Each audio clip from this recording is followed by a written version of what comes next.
5 minutos sin latidos. 5 minutos donde mi corazón dejó de ser más que un músculo inútil dentro de mi pecho. Y cuando volví, cuando abrí los ojos en esa cama de hospital con el sabor metálico de la muerte todavía en la boca, ya no era el mismo hombre. Porque lo que vi del otro lado no fue oscuridad, no fue vacío, fue una verdad tan grande que ahora camino por este mundo sabiendo algo que la mayoría teme descubrir. La muerte es mentira. Me llamo Eduardo Méndez Salas, tengo 73 años y viví toda mi vida en Montevideo, Uruguay, cerca del puerto donde de niño veía entrar los barcos cargueros. Fui ingeniero civil durante 45 años. Diseñé puentes, edificios, estructuras que todavía están en pie. Soy viudo desde hace 8. Mi esposa Clara murió de cáncer y desde entonces vivo solo en un apartamento del 2º piso con vista a la Rambla. Ordenado, metódico, con una rutina tan precisa que podría ajustar un reloj con mis horarios. Nunca fui religioso. Creía en lo que podía medir, calcular, comprobar. La muerte para mí era simplemente el final biológico, el punto donde la máquina se apaga y no hay más. Hasta aquella tarde de junio. Fue un martes. Lo recuerdo porque los martes voy al supermercado a las 4 de la tarde, siempre a la misma hora. Había terminado de guardar las compras en la cocina cuando sentí algo extraño en el pecho. No fue dolor exactamente. Fue como si alguien hubiera apretado un interruptor y toda la energía de mi cuerpo se concentrara en un solo punto. Me agarré del borde de la mesa. Las piernas no me respondían. Pensé que era una indigestión, algo pasajero. Pero entonces vino la presión, una presión tan brutal que me hizo caer de rodillas. El suelo de la cocina estaba frío. Recuerdo ese detalle porque apoyé la mejilla contra las baldosas buscando algo sólido, algo real. No me dio tiempo a llamar a nadie. El dolor explotó en mi pecho como si me hubieran clavado un hierro al rojo vivo. Y entonces todo se volvió negro. No sé cuánto tiempo pasó. Según me dijeron después, mi vecina del tercero, la señora Beatriz, escuchó el golpe cuando caí y llamó a emergencia. Cuando los paramédicos entraron, yo ya no respiraba. Mi corazón se había detenido. Infarto masivo, dijeron. Me intubaron ahí mismo, en el suelo de mi cocina, y me llevaron al hospital de clínicas. Pero yo no supe nada de eso hasta mucho después. Lo primero que recuerdo es el zumbido. Un zumbido grave, constante, como el que hace un transformador eléctrico. Y después, una sensación rara, como si me estuvieran tirando hacia arriba, pero no con fuerza. Era suave, inevitable. Abrí los ojos, o lo que fuera que uno abre cuando ya no tiene cuerpo, y estaba flotando cerca del techo de una sala que tardé varios segundos en reconocer. Era una sala de emergencias. Había camillas, monitores, gente con uniformes verdes moviéndose rápido. Y en el centro, sobre una de las camillas, había un cuerpo flaco, pálido, con el pecho desnudo, y 2 médicos presionando sobre él con las manos entrelazadas. Me quedé mirando esa escena sin entender, hasta que vi la cicatriz, una cicatriz vieja en el hombro derecho de cuando me caí de un andamio en una obra en el 87. Esa cicatriz era mía, ese cuerpo era yo. No sentí miedo. Eso es lo más extraño. Debería haberme aterrado ver mi propio cuerpo inerte, ver cómo un médico joven le gritaba a una enfermera que trajera no sé qué medicamento, ver el monitor plano, esa línea verde que no subía ni bajaba. Pero no tuve miedo. Sentí una calma tan profunda que ni siquiera me importó lo que estaba pasando. Era como estar despierto por primera vez en toda mi vida. Todo era más nítido, más claro. Los colores tenían una intensidad que nunca había visto. El blanco de las paredes brillaba. Las luces del techo eran pequeños soles. Intenté bajar. Pensé que si me concentraba podría volver a entrar en mi cuerpo, pero no funcionó. Me quedé ahí arriba, flotando, viendo como un médico más grande, con barba y lentes, le decía al joven que llevaban 4 minutos. 4 minutos sin pulso. El joven no dejaba de presionar mi pecho. Las costillas se hundían con cada compresión y yo podía escuchar el sonido sordo de la carne contra el hueso. Entonces oí una voz. No fue una voz normal. No vino de afuera. Vino de adentro, de algún lugar que no sé explicar. Y dijo algo que nunca olvidaré. Todavía no es tu momento, pero necesitas ver. ¿Ver qué?, pensé. Pero antes de que pudiera terminar el pensamiento, todo cambió. La sala de emergencias desapareció. El techo, las camillas, los médicos, todo se desvaneció como humo. Y de repente estaba en otro lugar. Un lugar donde no había paredes ni suelo, solo luz. Pero no una luz que cegara. Era una luz cálida, dorada, que parecía venir de todas partes y de ninguna al mismo tiempo. Y dentro de esa luz había algo, alguien, una presencia tan grande que sentí que todo mi ser, todo lo que yo era o había sido, se hacía pequeño frente a ella. No tenía forma, o tal vez tenía todas las formas, no lo sé, pero sabía que me estaba mirando. Y sabía que esa mirada me conocía mejor de lo que yo mismo me conocía. Sentí que me decía algo sin palabras, algo que entendí directamente, sin necesidad de idioma. Me dijo que la muerte no existe, que lo que llamamos muerte es solo una puerta, una transición, que el cuerpo es una herramienta, un vehículo, y que cuando se rompe simplemente lo dejamos atrás, como quien se quita un abrigo viejo. Pero nosotros, lo que realmente somos, eso no muere nunca. Lloré, o hice lo que fuera que uno hace cuando ya no tiene ojos, porque en ese momento supe que Clara estaba bien, que no había desaparecido, que en algún lugar, de alguna forma, ella seguía siendo, y yo también seguiría siendo. La luz me mostró más cosas. Me mostró que todo está conectado. Cada persona, cada ser vivo, cada átomo del universo está unido por algo que no se puede ver, pero que es más real que cualquier cosa física. Me mostró que el amor no es una emoción, es la estructura misma de todo lo que existe. Es lo único que trasciende. Y me mostró algo que todavía me cuesta procesar, que mi vida, todas las decisiones que tomé, cada palabra que dije, cada acción que hice, tuvo consecuencias que se extendieron mucho más allá de lo que nunca imaginé. No sé cuánto tiempo estuve ahí. El tiempo no existía de la misma manera. Podían haber sido segundos o años, pero en algún momento sentí un tirón fuerte, violento, hacia abajo. Y entonces el dolor volvió.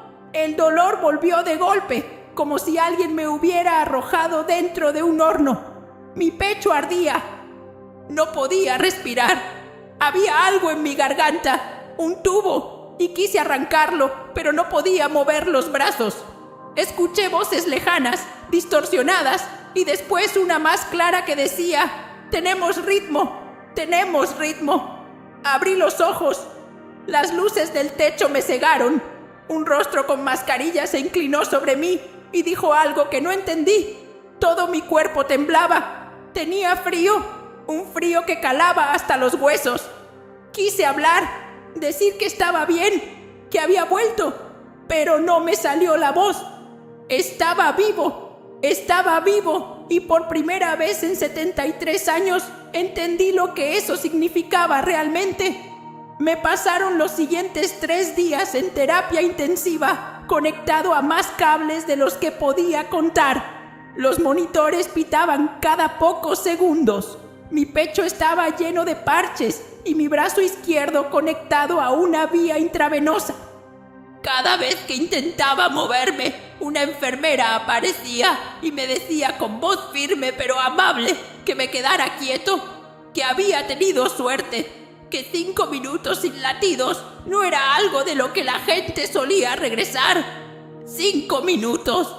Esa cifra se quedó dando vueltas en mi cabeza.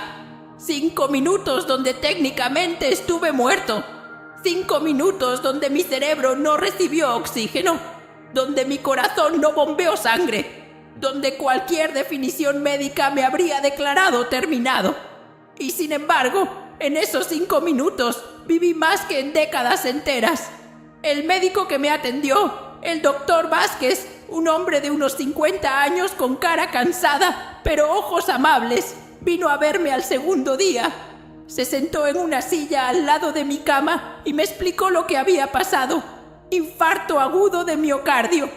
La arteria principal estaba bloqueada. Me hicieron una angioplastia de emergencia. Me pusieron un stent. Me dijo que tuve suerte de que mi vecina escuchara el golpe, que unos minutos más y no estaría ahí hablando con él. Le pregunté si era normal recordar cosas durante un paro cardíaco. Me miró con curiosidad y me preguntó qué tipo de cosas. Le dije que había visto la sala de emergencias desde arriba, que había escuchado lo que decían los médicos, que sabía que habían pasado 4 minutos antes de que el otro doctor dijera algo sobre un medicamento. Se quedó callado un momento. Después sacó una libreta del bolsillo y revisó algo. Me preguntó qué más recordaba. Le conté lo del médico joven que no dejaba de presionar mi pecho, lo del médico con barba y lentes que miraba el reloj, lo de la enfermera con el pelo recogido que trajo una jeringa grande. El doctor Vázquez cerró la libreta. Me dijo que todo lo que acababa de describir era correcto, que el doctor Ramírez, el joven, fue quien me hizo las compresiones, que él mismo era el que llevaba la cuenta del tiempo, que la enfermera Lucía fue quien preparó la adrenalina. Me preguntó si había experimentado algo más, y ahí, en esa cama de hospital, con el pitido constante de los monitores de fondo, le conté lo de la luz, lo de la presencia, lo de la certeza absoluta de que la muerte no existe. No se rió, no me dijo que eran alucinaciones por falta de oxígeno. Solo asintió despacio y me dijo que no era el primero, que había leído estudios sobre experiencias cercanas a la muerte, que muchas personas reportaban cosas similares: luz, paz, encuentros con seres queridos fallecidos, revisiones de vida, que la ciencia todavía no tenía una explicación definitiva, pero que no podía negar que pasaba algo que iba más allá de lo que entendían. Me dijo algo que nunca olvidaré: señor Méndez, usted volvió por alguna razón. Lo que haga con eso depende de usted. Esas palabras se me clavaron, porque tenía razón. Yo había vuelto, mi corazón había vuelto a latir, mis pulmones habían vuelto a llenarse de aire, pero el Eduardo que estaba en esa cama ya no era el mismo Eduardo que se había desplomado en el suelo de su cocina 5 días atrás. El miedo a la muerte había desaparecido completamente.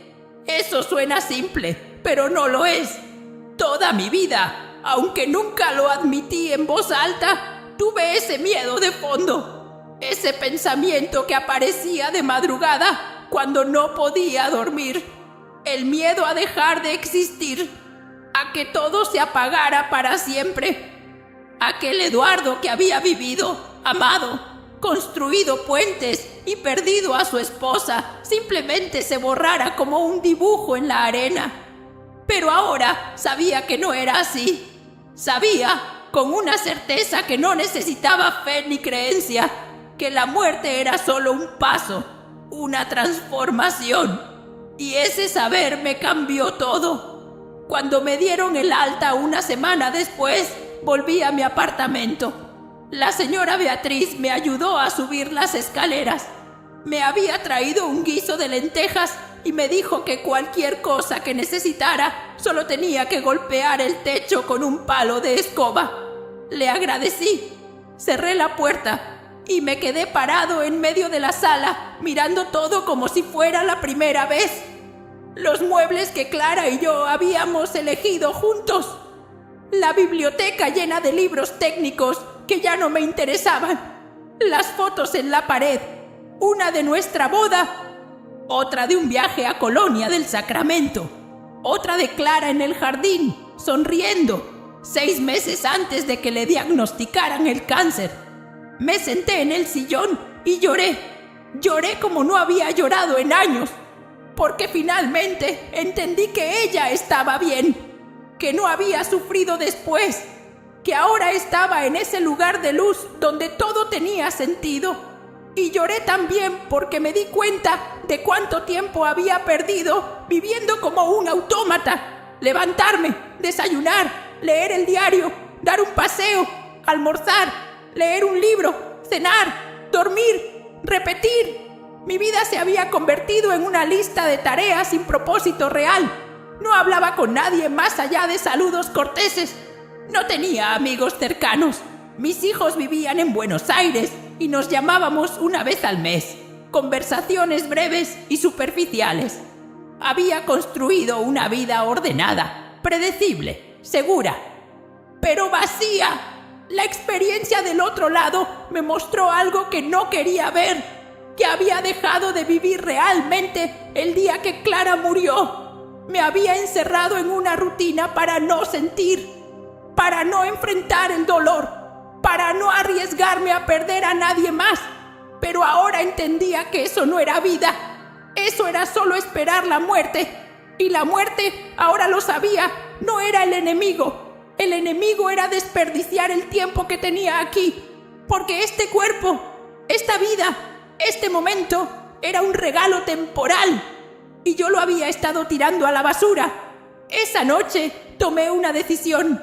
Saqué un cuaderno viejo que Clara usaba para anotar recetas y empecé a escribir. Escribí todo lo que recordaba de la experiencia, la luz, la presencia, la sensación de unidad, el mensaje de que el amor era lo único real. Escribí hasta que me dolió la mano. Y cuando terminé, supe que no podía guardarme esto solo para mí. Al día siguiente llamé a mis hijos. Les conté lo que había pasado. No todo, porque sabía que sonaría demasiado extraño, pero sí lo suficiente. Les dije que había tenido un infarto, que había estado muerto 5 minutos y que eso me había cambiado, que quería verlos más, que quería conocer mejor a mis nietos, que quería dejar de ser un fantasma en mi propia vida. Mi hijo mayor, Martín, se quedó callado al otro lado de la línea. Después me dijo que vendrían el fin de semana, que traerían a los chicos, que hacía mucho no me escuchaba hablar así. Esa conversación fue el principio, porque lo que descubrí del otro lado no fue solo que la muerte era mentira, fue que la vida, la verdadera vida, solo empieza cuando dejas de tenerle miedo al final. Y yo había desperdiciado 8 años completos viviendo como si ya estuviera muerto. Ahora tenía una segunda oportunidad y no iba a desperdiciarla. Los primeros cambios fueron pequeños, pero significativos. Empecé a salir más. No solo las caminatas cortas y rutinarias que hacía antes, sino paseos largos por la Rambla, sin rumbo fijo, dejando que mis pies decidieran. Me sentaba en los bancos frente al mar y observaba a la gente. Familias con niños, parejas de ancianos tomados de la mano, jóvenes en patineta. Antes todo eso me parecía ruido de fondo. Ahora cada persona era un universo. Cada risa, cada conversación, cada mirada tenía un peso que antes no veía. Una tarde, sentado en uno de esos bancos, un hombre mayor se sentó a mi lado. Tendría mi edad, tal vez más. Sacó un termo de mate y me ofreció. Acepté. Se llamaba Osvaldo. Era jubilado de la aduana y vivía solo, como yo. Hablamos de cosas simples, del clima, de cómo había cambiado Montevideo, de los barcos que entraban al puerto. Pero después de un rato, no sé por qué, le conté lo del infarto. Le conté que había estado muerto 5 minutos. Osvaldo me miró con los ojos entrecerrados, como evaluando si lo que decía era verdad o locura. Después me preguntó qué había sentido. Le dije que paz, una paz que no tenía explicación. Le dije que había visto algo del otro lado que me había quitado el miedo a morir. Se quedó callado un rato largo, mirando el horizonte. Después me dijo que él también le tenía miedo, que desde que su esposa había muerto el año anterior no podía dormir bien, que se despertaba de madrugada con el corazón acelerado, pensando que en cualquier momento le iba a tocar a él, que no sabía qué había después y eso lo aterraba. Le conté más, le conté lo de la luz, lo de la presencia que me mostró que todo estaba conectado, que Clara seguía existiendo de alguna forma, que su esposa también. Osvaldo no dijo nada, pero vi que los ojos se le humedecían. Nos quedamos ahí sentados, compartiendo mates, sin necesidad de más palabras. Esa conversación se repitió. Osvaldo empezó a buscarme en la Rambla. Nos encontrábamos, tomábamos mate, hablábamos, a veces de cosas profundas, a veces de fútbol o política, pero había una conexión ahí que antes yo no permitía, porque antes yo vivía encerrado. Ahora entendía que cada encuentro, cada conversación, cada momento compartido con otro ser humano era parte de algo más grande. Mis hijos vinieron ese fin de semana como prometieron. Martín llegó con su esposa Laura y los 2 niños, Felipe de 9 años y Catalina de 6. Mi hija Sofía vino desde Buenos Aires con su pareja. Hacía casi un año que no los veía a todos juntos. Cuando abrí la puerta y vi sus caras, algo dentro de mí se quebró. Martín me abrazó fuerte. Me dijo que se había asustado cuando le conté del infarto, que pensó que lo iba a perder. Le dije que yo también me había asustado, pero que ahora estaba bien, mejor que bien. Estaba vivo de verdad por primera vez en mucho tiempo. Pasamos el día juntos. Cocinamos un asado en la parrilla del edificio. Los niños corrían por el patio. Catalina me preguntó por qué tenía una cicatriz en el pecho, la nueva, de la operación. Le expliqué que me habían arreglado el corazón. Ella puso su manita sobre mi pecho y dijo que ahora ya estaba sano. Esa inocencia, esa pureza, me partió. Esa noche, cuando los niños se durmieron, me senté con Martín y Sofía en la sala. Les conté la experiencia completa, todo. La sala de emergencias vista desde arriba, la luz, la presencia, el mensaje, lo que entendí sobre la muerte y la vida. Sofía me escuchaba con atención. Es psicóloga, siempre fue la más analítica de los 2. Cuando terminé, me preguntó si creía que había sido real o un efecto de la falta de oxígeno en el cerebro. Le dije que no me importaba qué dijeran los escépticos, que para mí había sido más real que cualquier otra cosa que hubiera vivido, que me había cambiado desde adentro y que eso era lo único que importaba. Martín, más callado, solo dijo: «Te veo diferente, papá, te veo presente». Esa palabra me golpeó, presente, porque tenía razón. Por primera vez en años estaba presente. No viviendo en el pasado con Clara, no esperando pasivamente que la vida se terminara. Estaba aquí, ahora, con ellos.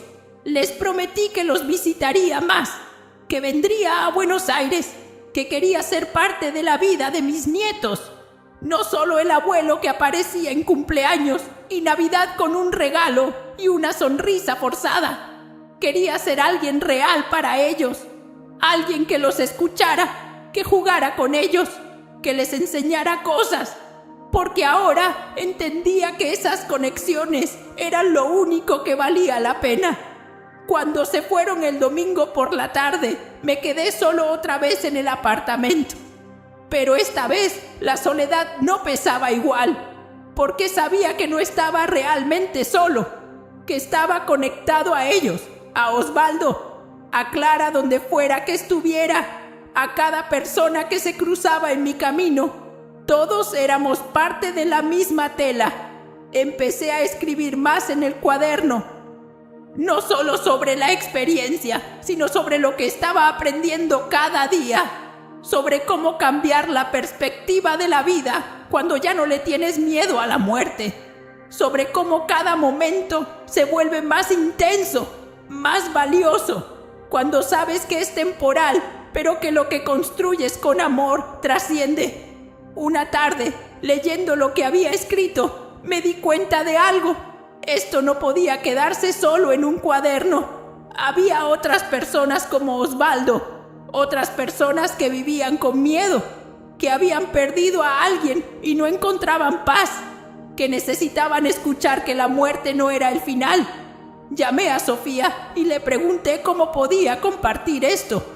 Me dijo que podía escribir un artículo, que ella conocía gente en medios, que tal vez alguien estaría interesado en publicar mi testimonio. La idea me asustaba. No era escritor, era ingeniero. Pasé 40 años calculando cargas y resistencias, no expresando emociones. Pero algo dentro de mí, la misma voz que escuché del otro lado, me empujaba a hacerlo. Tardé 3 semanas en escribir el artículo. Lo reescribí 1000 veces. Sofía me ayudó a pulirlo y finalmente lo mandamos a un periódico local. No esperaba nada, pero 2 semanas después me llamaron. Querían publicarlo. Salió un sábado en la sección de Sociedad. El título decía: Estuve muerto 5 minutos. El testimonio de un ingeniero uruguayo sobre la experiencia cercana a la muerte.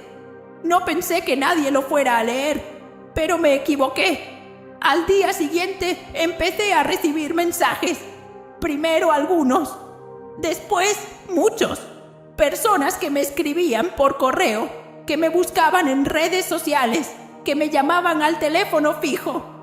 Personas que habían perdido a alguien y encontraban consuelo en lo que conté. Personas que tenían miedo y ahora sentían un poco de paz. Personas que habían vivido experiencias similares y nunca se habían atrevido a contarlo. Uno de esos mensajes fue de una mujer llamada Silvia. Me contó que su hijo de 20 años había muerto en un accidente de moto hacía 6 meses, que no podía superarlo, que sentía que él había desaparecido para siempre, que leer mi testimonio le había dado una esperanza pequeña pero real de que tal vez él estaba bien, en algún lado, en esa luz que yo describí. Le respondí, le dije que no tenía todas las respuestas, pero que sí tenía esa certeza de que su hijo no había dejado de existir, que el amor que ella sentía por él era un puente que nada podía romper. Esa conversación con Silvia me marcó, porque me di cuenta de que mi experiencia no había sido solo para mí, había sido también para todas esas personas que necesitaban escuchar que la muerte no es el final, que el miedo que nos paraliza durante toda la vida es innecesario, que lo único que importa es cómo vivimos ahora, cómo amamos ahora, cómo nos conectamos ahora. Y yo iba a dedicar el resto de mi tiempo aquí a compartir eso, porque ahora sabía para qué había vuelto. Los meses siguientes fueron los más intensos de mi vida. Empecé a recibir invitaciones para hablar en grupos pequeños. Primero fue en un centro comunitario del barrio, solo unas 20 personas, la mayoría mayores como yo. Llegué nervioso, con mis notas en la mano, sin saber si podría transmitir algo coherente. Pero cuando empecé a hablar, las palabras fluyeron solas. Conté la experiencia. Conté lo que cambió en mí. Conté por qué ella no le tenía miedo a la muerte. Al terminar, una señora de unos 80 años se me acercó llorando. Me dijo que su marido había muerto hacía 2 años y que desde entonces se sentía perdida, que tenía terror de morir sola, que escuchar mi testimonio le había dado algo que los médicos, los psicólogos y hasta su propia familia no había podido darle tranquilidad. Me abrazó fuerte y me susurró «Gracias», con una voz quebrada. Esa noche volví a mi apartamento con una sensación nueva, propósito. Por primera vez en décadas sentía que mi vida tenía un propósito claro. No construir edificios ni diseñar puentes. Construir paz en personas que sufrían. Tender puentes entre el miedo y la esperanza. Las charlas se multiplicaron. Me invitaron a hospitales, a grupos de duelo, a centros de oncología, donde pacientes terminales buscaban consuelo. Cada vez que entraba a una sala y veía esas caras marcadas por el dolor, por la incertidumbre, por el terror a lo desconocido, sentía que estaba exactamente donde debía estar. Les contaba mi historia sin adornarla, sin intentar convencer a nadie de nada. Solo compartía lo que había vivido. Y casi siempre, al final, alguien se acercaba y me decía que algo había cambiado en su interior. Un día conocí a un hombre llamado Roberto. Tenía 48 años y cáncer de pulmón en fase avanzada. Estaba en cuidados paliativos. Me pidieron que hablara con él porque estaba muy angustiado. No podía dormir. No quería ver a su familia porque no soportaba verlos sufrir. Entré a su habitación y me senté a su lado. Estaba flaco, pálido, con tubos de oxígeno en la nariz. Me miró con desconfianza. Le pregunté si quería que le contara algo. Asintió sin mucho interés. Le conté mi experiencia, la luz, la paz, la certeza de que hay algo más allá del cuerpo. Roberto me escuchó en silencio. Cuando terminé, se quedó mirando el techo un rato largo. Después me preguntó si realmente creía que no había que tenerle miedo. Le dije que no, que el miedo era natural, humano, pero que no era necesario, que morir era como quitarse un traje viejo, que lo que él era de verdad, su esencia, no iba a desaparecer. Roberto no dijo nada más ese día, pero 2 semanas después me llamaron del hospital.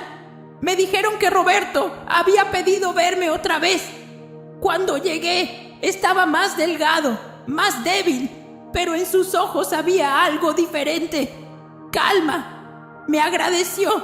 Me dijo que desde nuestra conversación había podido dormir, que había hablado con su familia, que había hecho las paces con lo que venía y que ya no tenía miedo. Roberto murió 3 días después. Su esposa me escribió para decirme que sus últimas horas habían sido tranquilas, que incluso había sonreído antes de irse, que ella estaba segura de que él había encontrado esa luz de la que yo le había hablado. Esa noticia me rompió y me sanó al mismo tiempo, porque entendí que esto era más grande que yo, que mi experiencia, mi regreso, no había sido casualidad. Había sido un regalo, y la única forma de honrar ese regalo era usarlo para ayudar a otros a soltar el miedo que nos roba la vida mucho antes de que el cuerpo se detenga. Osvaldo, mi amigo de la Rambla, se convirtió en una pieza clave de todo esto. Él también empezó a acompañarme a algunas charlas. No hablaba, solo escuchaba, pero su presencia ayudaba. Un día me confesó que desde que nos habíamos conocido, él también había cambiado, que ya no se despertaba con miedo a las 3 de la mañana, que sentía que su esposa, de alguna forma, seguía cerca, que había aprendido a vivir otra vez en lugar de solo esperar. Visité a mis hijos en Buenos Aires 3 veces en 6 meses. Me quedaba una semana cada vez. Jugaba con mis nietos. Felipe me preguntaba cosas sobre la muerte. Le conté, adaptado a su edad, que la muerte no era algo malo, que era parte de un ciclo, que las personas que amamos nunca desaparecen del todo porque viven en nuestros recuerdos y en nuestro corazón. Catalina me dibujó un corazón gigante con crayones y me lo regaló. Lo tengo pegado en la heladera. Sofía me dijo algo que me quedó grabado. Papá, Encontraste tu verdadera profesión a los 73 años. No muchos pueden decir eso. Tenía razón. Pasé toda mi vida construyendo cosas de concreto y acero, cosas que eventualmente se derrumbarían o serían demolidas. Ahora estaba construyendo algo que no se veía, pero que era eterno. Estaba construyendo paz. Estaba ayudando a personas a entender que la muerte no es el enemigo, que el verdadero enemigo es vivir sin propósito, sin amor, sin conexión. Han pasado 2 años desde aquel martes en que mi corazón se detuvo. 2 años desde que estuve muerto 5 minutos y volví con una verdad que cambió todo. Sigo viviendo en el mismo apartamento. Sigo tomando mate con Osvaldo en la Rambla. Sigo visitando a mis hijos y nietos. Pero ahora todo es diferente. Cada mañana que despierto siento gratitud. Cada conversación, cada abrazo, cada puesta de sol sobre el río de la Plata es un regalo que aprecio completamente. Y ya no le tengo miedo a morir. Sé que cuando llegue el momento, cuando mi cuerpo finalmente diga basta, voy a volver a ese lugar de luz. Voy a ver a Clara otra vez. Voy a entender todo lo que ahora solo intuyo. Y voy a estar en paz. Pero mientras tanto, mientras este corazón siga latiendo, voy a seguir haciendo lo que vine a hacer. Voy a seguir contando mi historia. Voy a seguir diciendo la verdad que descubrí del otro lado. Que la muerte es mentira. Que no es el final. Que lo que realmente somos trasciende el cuerpo. Trasciende el tiempo, trasciende todo límite físico. Y voy a seguir viviendo de verdad, no sobreviviendo, no esperando, viviendo, amando, conectando, porque eso es lo único que nos llevamos, eso es lo único que importa, y eso es lo único que hace que valga la pena estar aquí. Mi nombre es Eduardo Méndez Salas, tengo 75 años. Estuve muerto 5 minutos, y esos 5 minutos me enseñaron más sobre la vida que los 73 años que había vivido antes. La muerte no existe, no de la forma en que creemos. Es solo una puerta, y del otro lado hay luz, amor y una paz que no se puede describir con palabras. Cuando llegue mi momento, voy a cruzar esa puerta sin miedo, pero hasta entonces voy a vivir cada día como el regalo que es, porque ahora sé que el tiempo es lo más valioso que tenemos y no voy a desperdiciar ni un segundo más.